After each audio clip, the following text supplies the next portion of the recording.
முதல்வர் ஸ்டாலினுக்கு அவ்வளவு மூலியா?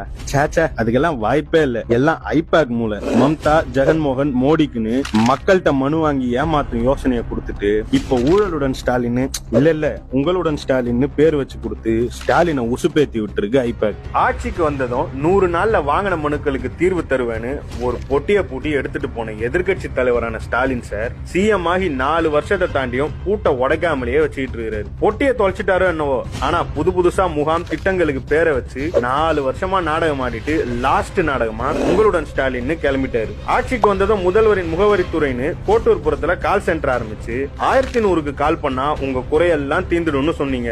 நீங்க போன் போட்டப்பவே அந்த number out of service. 2021 November உங்கள் தொகுதியில் முதலமைச்சர், 2023 நவம்பர்ல மக்களுடன் முதல்வர், 2025 ஜனவரியில முதல்வரின் முகவரி திட்டம் 3. எலெக்ஷன் வரப்போகுது, இனி பிராண்ட் தான் முக்கியம்னு நேம ரெஜிஸ்டர் பண்ணதுக்காக இன்னையில இருந்து ஒரு திட்டம் உங்களுடன் ஸ்டாலின். இதுவரை முதல்வர்னு பொது பேர்ல இருந்த திட்டம் இப்ப ஸ்டாலின் பேருக்கு மாறியாச்சு. இதுக்குதான் இவ்வளவு பில்டப்பும். கடந்த 4 வருஷத்துல 1.5 கோடி மனுக்கள் பெறப்பட்டு 1.1 கோடி தீர்வு காணப்பட்டிருக்குன்னு அமுதா ஐஏஎஸ் சொல்லிட்டாங்க. ஆனாலும் உண்மை என்னன்னு நீங்களே பாருங்க. மாற்றுத்திறனாளிக்கு உதவித்தொகை கொடுக்க கூடையில வச்சு தூக்கிட்டு வர சொன்ன கலெக்டர் ஆபீஸ், பட்டா மாறுதலுக்கு 5 லட்சம் கேட்டு 90 வயது மூதாட்டிய சார் பதிவாளர் அலுவலகத்துக்கு ஸ்ட்ரெச்சர்ல வர வச்சு சாகடிச்ச ஆபீசர்னு இப்படிதான் தமிழ்நாடு முழுவதும் நடக்குது.